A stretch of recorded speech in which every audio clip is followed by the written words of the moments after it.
Hello and welcome to a Good Byte. My name is Dr. Ron Ehrlich, and today I am joined by my good friend Aaron Mckenzie. Aaron, welcome. Hey Ron, how are you?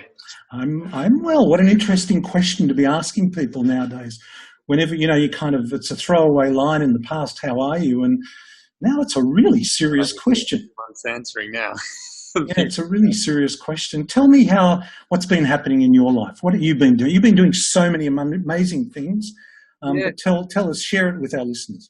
Well, I guess it's just, obviously running a gym and a training studio, and that being my primary source of income and way of connecting with people and doing what I do, having that, stopped is a big shift, and for good reason. Obviously, we're all in this situation together.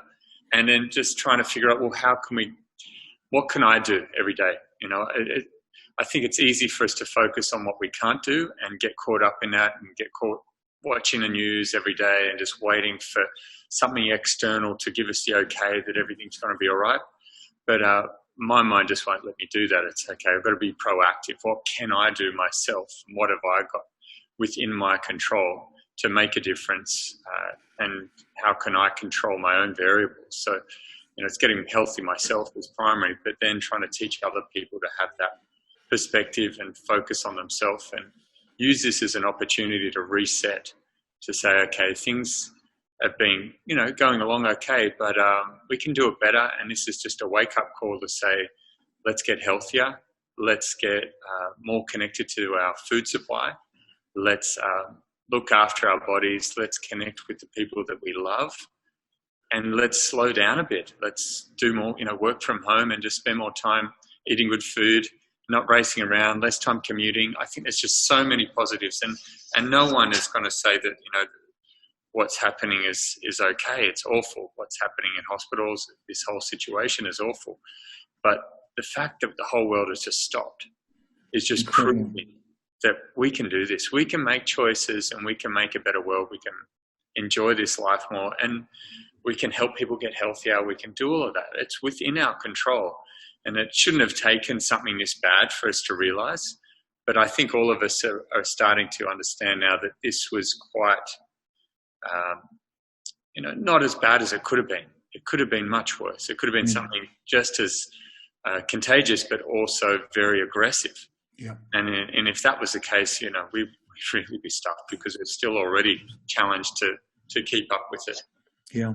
Some horrendous statistics coming out from overseas. But, it's interesting, because I kind of have felt, if you thought of the most optimistic environmental scientist in the world, yes, who has been talking about reducing carbon emissions and how important that was, I don't think even the most optimistic scientist could have ever imagined the Earth was going to get this kind of rest. It's just incredible to think that, I love that. I saw a meme. It is amazing. Yeah, I posted on my Instagram that I saw this meme which said, Mother Nature has sent us to our room to think about what we've done. And I added to that, we're all going to come out of that room different. There is no question. The question is, will Mother Nature be happy with what we've decided? Yeah. And, while I'm kind of also a bit of an optimist as well, that while the world is healing, I think this is an incredible opportunity to think about what kind of changes we want to incorporate, what we learn from this experience, and actually an opportunity to get healthy. I mean, you've got the opportunity to sleep now, if you can. I know I tend to wake up a little bit in the middle of the night and wonder whether I'm part of a science fiction movie or not. But generally, I'm not sleeping too badly. I'm certainly getting enough sleep. I always make that a priority. But it's just a case of slowing down. It's just slowing down. That's been the biggest thing for me. I've just really slowed down. Yeah, I found the same. I mean, I've gotten up for the last 20 years at 5:30 in the morning to teach, people, to train people at 6 a.m. Monday to Saturday, 20 years. And, now I can get up at 6:30. It's wow, big sleep in. Well, as the first time you and I met, and the first time you worked out together. I wish I could say we worked. The first time you supervised me working out, let's put it that way, was around, I've thought about it today because I knew we were talking, it was 2006, and you were in your apartment where your gym was. Yep. And you ran your classes and your workshops from there. Yep. And honestly, so now we're 14 years down the track. I got into a bad habit with you. I got up at 5:30 in the morning to get to that 6 o'clock class, and I'd stayed with me ever since. Yeah, it's just beautiful. Yeah, and we're going to do a workout. We're going to do a workout tomorrow together. Wow, I'm just. Right. It's going to be awesome, and do it live and share it with everyone. And my big thing with what I'm doing now, I just made the decision because I had a lot of clients who are struggling with this situation. Obviously, a lot of people economically, their businesses, they're finished or they've lost their jobs and they want to keep moving. And my initial thought was, okay, well, how can I do something to help these people that will help other people at the same time, because they're not the only ones.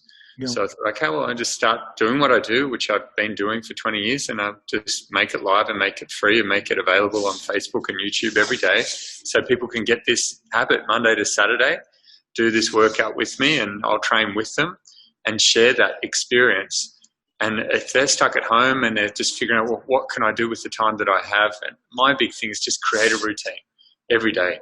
Get good sleep every night, have 2 good sit-down meals with the family every day, do 60 minutes of exercise, and then use the time in the day to obviously be grateful to be alive and be connecting with your family and all of those things, but to transition into a new career or a new business that's one for the new world that we're going into.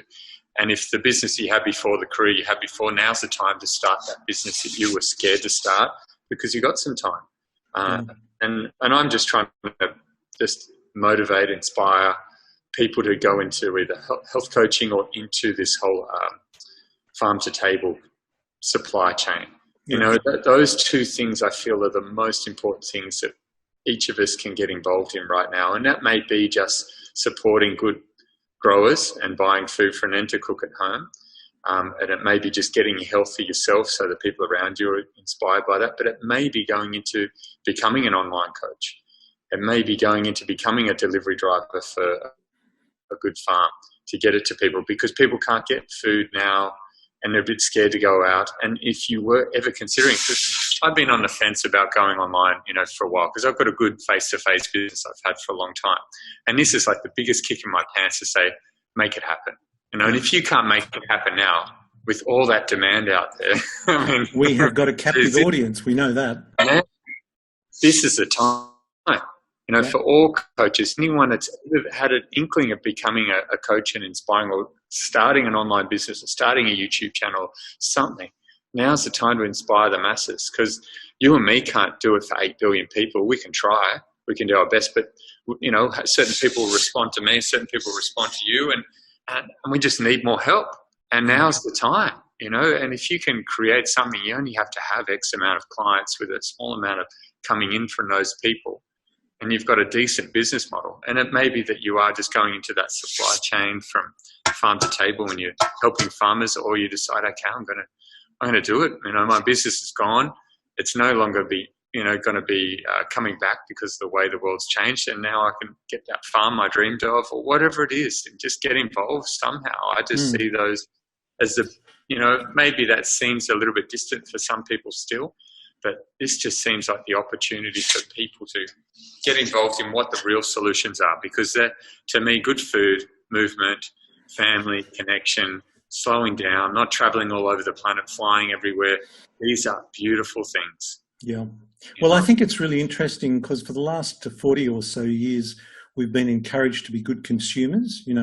The health of an economy is always, the health of a society is always measured by the health of the economy. Are we producing? Is consumer confidence there? What are the retail prices? What are retail sales? What are the returns?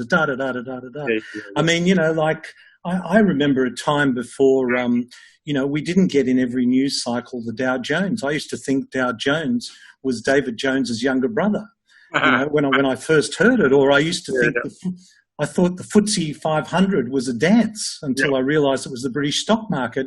And now every single day we're supposed to be tuned into what the stock market's doing. And it's all just you know, it's numbers on a page. It's well, like, you know, I think it's just it's a concept, and it's market speculation. It's throwing, like, these numbers are just changing so rapidly. But if you think about it, well, the world's, besides people being inside, the resources are still there. Yeah. You know, yeah, well, I've heard that in Australia we actually produce enough food to feed 75 million people. So we're not going to go hungry, that's for sure.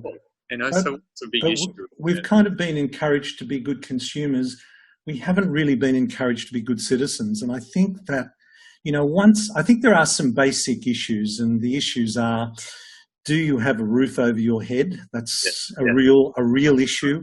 Will you have food on the table next tomorrow or next week? That's a real issue. And are you healthy? That's a real issue. And hopefully you have a job when all of this finishes. Yeah. But it is an opportunity to focus on being a good citizen. And being a good citizen, you know, we kind of consume this seemingly cheap food and consume these seemingly cheap commodities.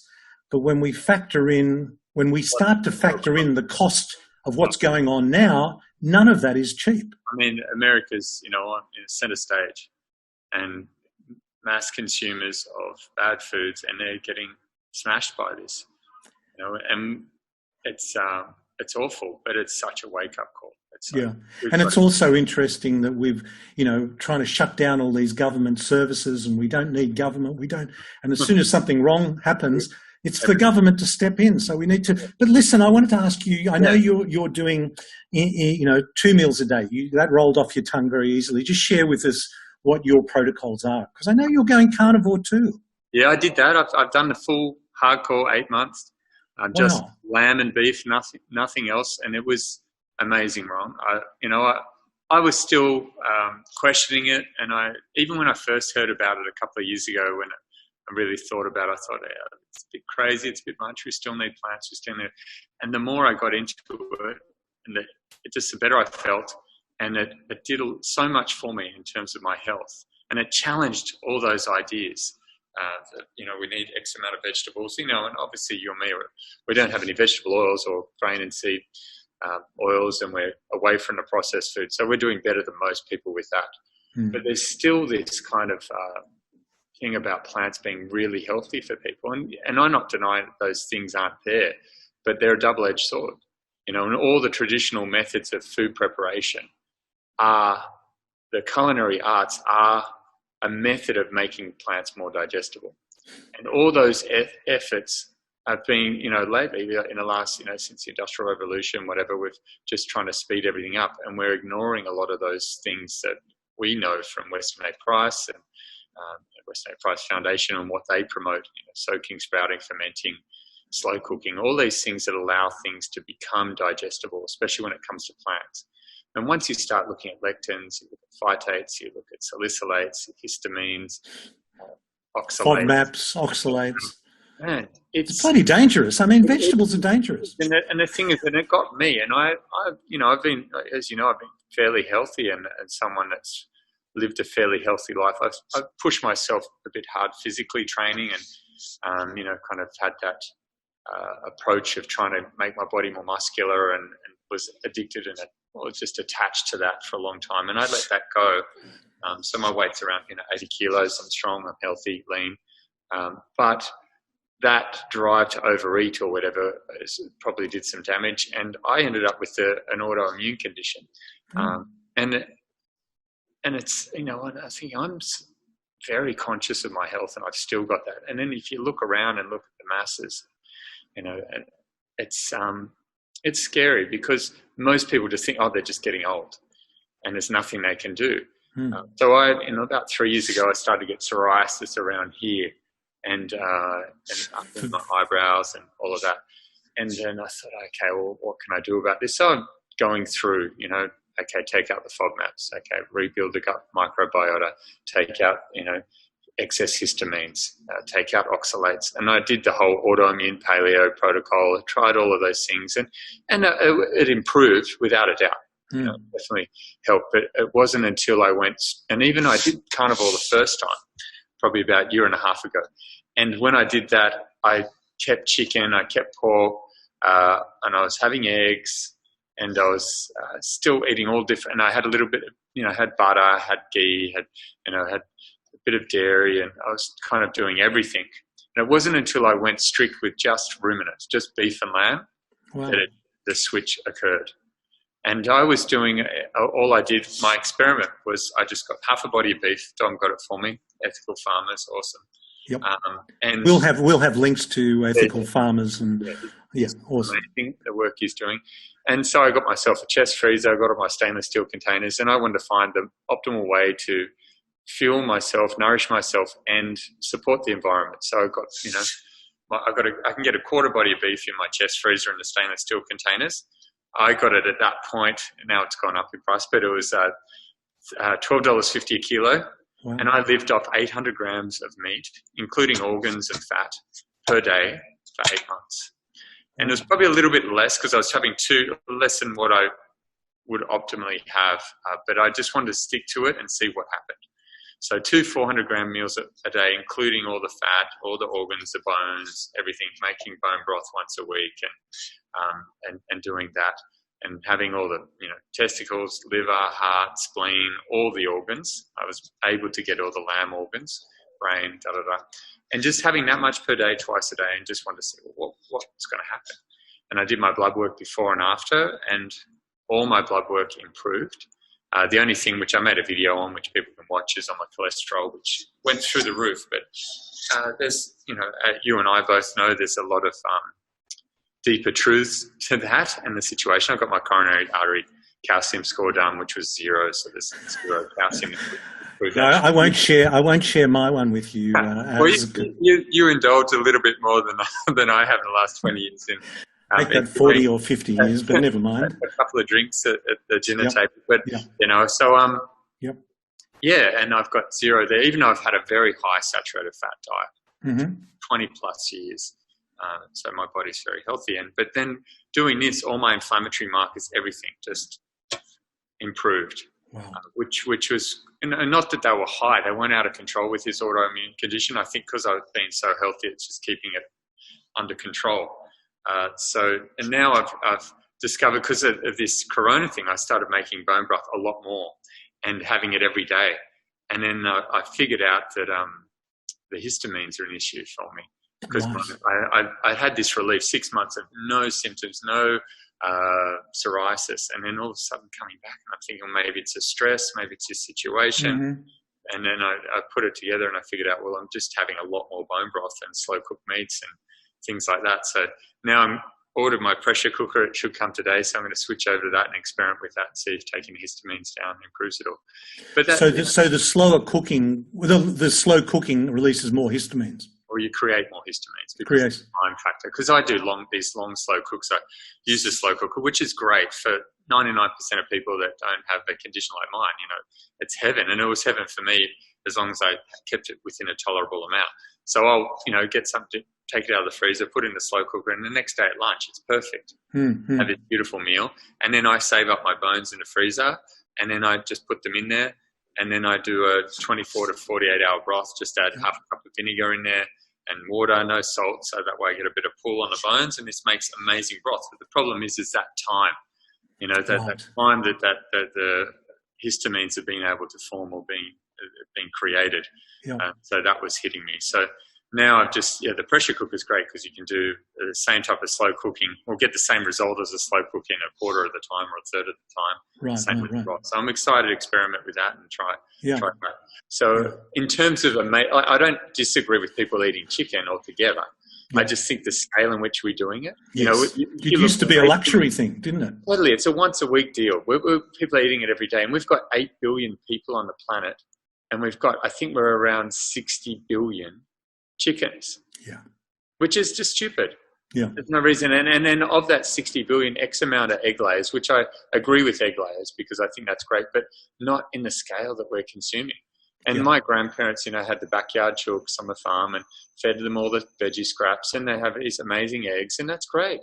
But when we're ruining the earth, ruining ecosystems, just to make chickens and make eggs, to grow all this grain in a monoculture system that is just raping the earth and just putting all that carbon in the atmosphere. You can do a no-till kind of system, but not on a scale that we're doing. We can't get the same production. So I think, even Joel Salatin, he gets his grains from somewhere else, and obviously he's pulling in more than it's going out, but it's still not the ideal. If we want to reverse it, we need to regenerate the planet. So we've got to think about what we're consuming. And chicken, I can't agree with. And pork? Pork is the same thing. You look at the inputs, or the grain inputs, because they're omnivores. They're not herbivores. And they need that to have a healthy life. So I just don't think it's ethical to produce that much pork. I mean, let's look at it differently. I think it is more than possible. It's just, let's look at every household in the Western world. They're throwing out 2/3 of the food that they're buying. Now, that could be going to backyard chooks, could be going to the pigs, and there wouldn't be an issue. And if all that food as well, obviously it's coming from conventional farming. So it's hard. What's the optimal decision that if we all made, we can turn this thing around as quick as possible? And then what's the practical way in which we could do it to actually make a dent in this that people are going to go along with? But to me, the most optimal thing is backyard veggies. Had the fruit trees in the backyard, or just a community gardening plot on every block. And you have the chickens there, have the pigs there, and they're eating all of our food scraps and all of our waste, and anything that we put, any veggie that a human doesn't want to eat because it's gone past its time or whatever, or we didn't pick it in time, that's food for them. And it's awesome. And I'm even like the whole dairy thing, I just, obviously a certain amount of people tolerate it very well. And I used to be one of those people. If you remember, I was in that bodybuilding phase, 3 litres of raw milk every day. And I tolerated it very well. And maybe I did some damage from doing that, doing the 30 raw eggs a day. But I built mass and built my body up doing that. But now I'm thinking, obviously a lot of people get an inflammatory condition from it. But also, that milk is for the cow. Obviously the breeds that we have, we've got domesticated breeds that make more milk than they can feed their calves. But there's still the whole model. It's not what we need. Like if you look at the optimal sunlight conversion into food, if we're taking that milk's better to feed young calves to grow them up to full size so we can eat the meat. It doesn't make sense for us mathematically as an ecological healing system to consume that much dairy. It's like chicken. It's not that we shouldn't consume it at all. It's just the volumes in which we're consuming milk and the milk products. I don't think they're a solution. No. And the ruminants, cows and lamb, obviously, cattle and lamb, beef and lamb, whatever we call it, that is ecologically not only sustainable but regenerative. Totally. And it's the perennial grasses. It's the fact that we're not having to till, we're not having to, all the things that we know, but it's seeing the bigger picture of how it all joins together and seeing how it relates to human food consumption, human health, and how does that all tie together? And and I'm just trying to figure out, what's the best life that I could live that can inspire others? And if I can inspire others to do it as well and make this like celebrity status to live this life. So I'm getting my meat from a farm that's pulling carbon in from the atmosphere while it's building topsoil, and I'm getting this amazing nutrient-dense food and eating the whole animal. So that was my big thing. Like when I figured out that bone broth was an issue with histamines, it really upset me. Yes. And it upset me for a number of reasons, but the big thing for me is I'm nose to tail.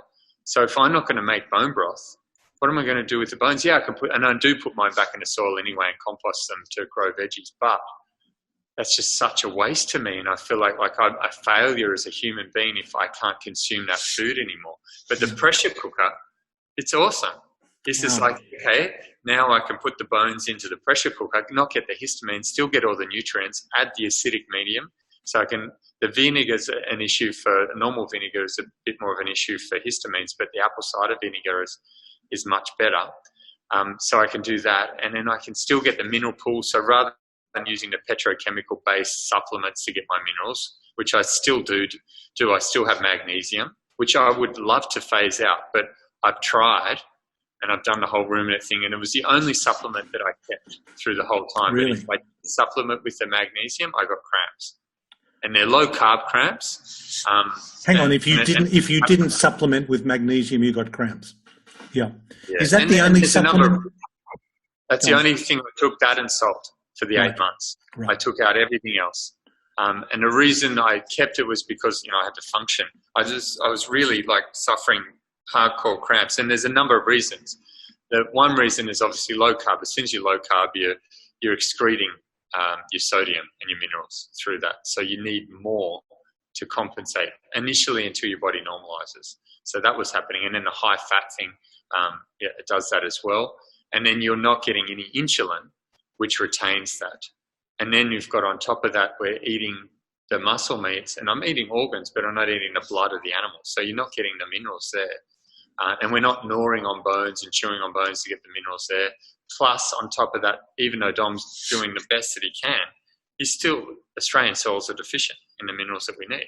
Yeah. So, and I'm not trying to, justify my use of the supplements, but I'm just saying, well, how can I transition? So my ultimate goal is to just do nose to tail, grow veggies, have some fruit that I eat seasonally that I grow myself, have the herbs in the garden, and do that model and have some backyard chooks, promote that. And I think that is, if the more people got into that and got inspired by that, and the only way I see it happening, the only way I can see the masses wanting that is for it to be something of a celebrity status, to say, I'm doing this. Look at me. This is where I'm at. I'm healthy. Make it trendy to be healthy. But so the carnivore thing, sorry, got off. Yeah, that's okay. But that's quite extreme. But on people say, oh, you think everyone should eat this way. Not at all.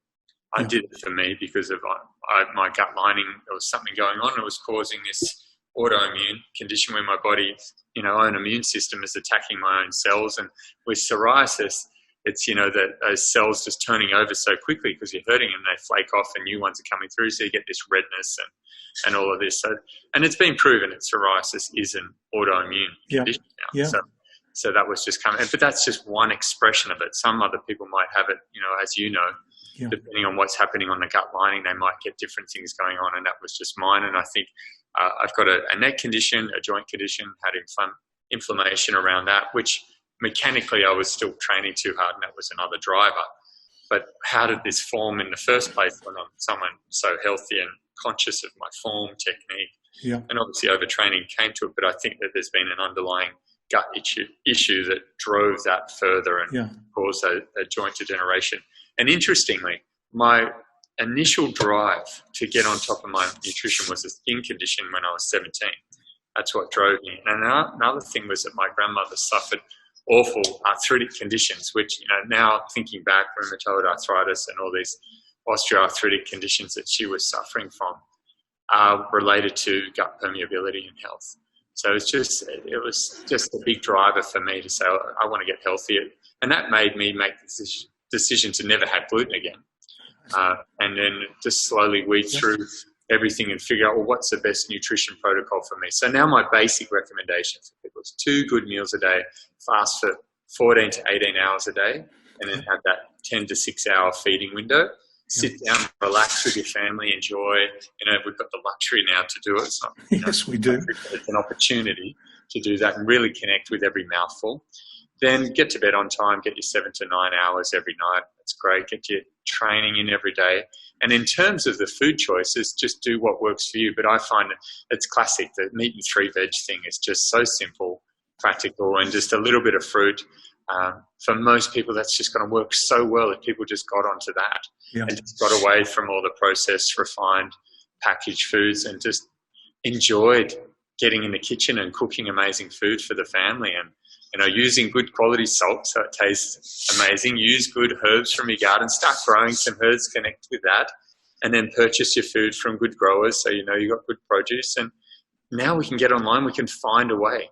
If you've got the desire, do it. And people say, I can't get this, I can't get that. Okay, just start with meat and vegetables from the supermarket and just gradually refine it, improve it, and make your lifestyle better. Get outside once a day, go for a nice walk, get some sunshine if it's out. Never get burned, and just enjoy and just take the time to learn something new so that you can be of service. And that's what I thought about for myself. My business is, dropped off. I've got maybe a quarter of the clients that I'd normally have. Meriton's not easing up on the rent at this point, so that's all just, stressful financially. But the most important thing for all of us is how can I be of service? Yeah. And if you're of service to other people, the money will come. Because people are benefiting from what you're offering. And if you're doing a good job, then it's going to come back to you. And that's how we help support one another. And I saw a sign the other day, and I thought this is really important. It was because there's all this social distancing, but it's physical distancing, but social unity is what we need. And it's so important now more than ever. And if we can come together online like this, like you and me talking now, and inspire other people to do the same, it's not perfect, but we'll get through this and we'll make the world a better place. And we have this time now to reflect and say, was the way in which we lived before working for us? Was racing around, getting, being stressed out, traveling everywhere, doing all of this, trying to do too much, is it really benefiting us?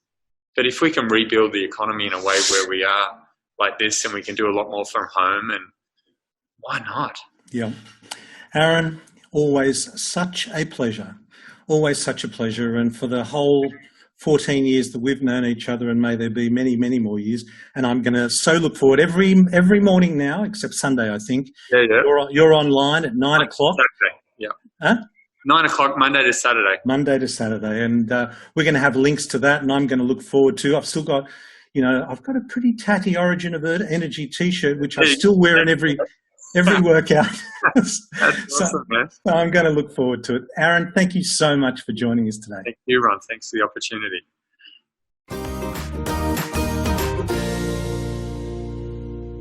This podcast provides general information and discussion about medicine, health, and related subjects. The content is not intended and should not be construed as medical advice or as a substitute for care by a qualified medical practitioner. If you or any other person has a medical concern, he or she should consult with an appropriately qualified medical practitioner. Guests who speak in this podcast express their own opinions, experiences, and conclusions.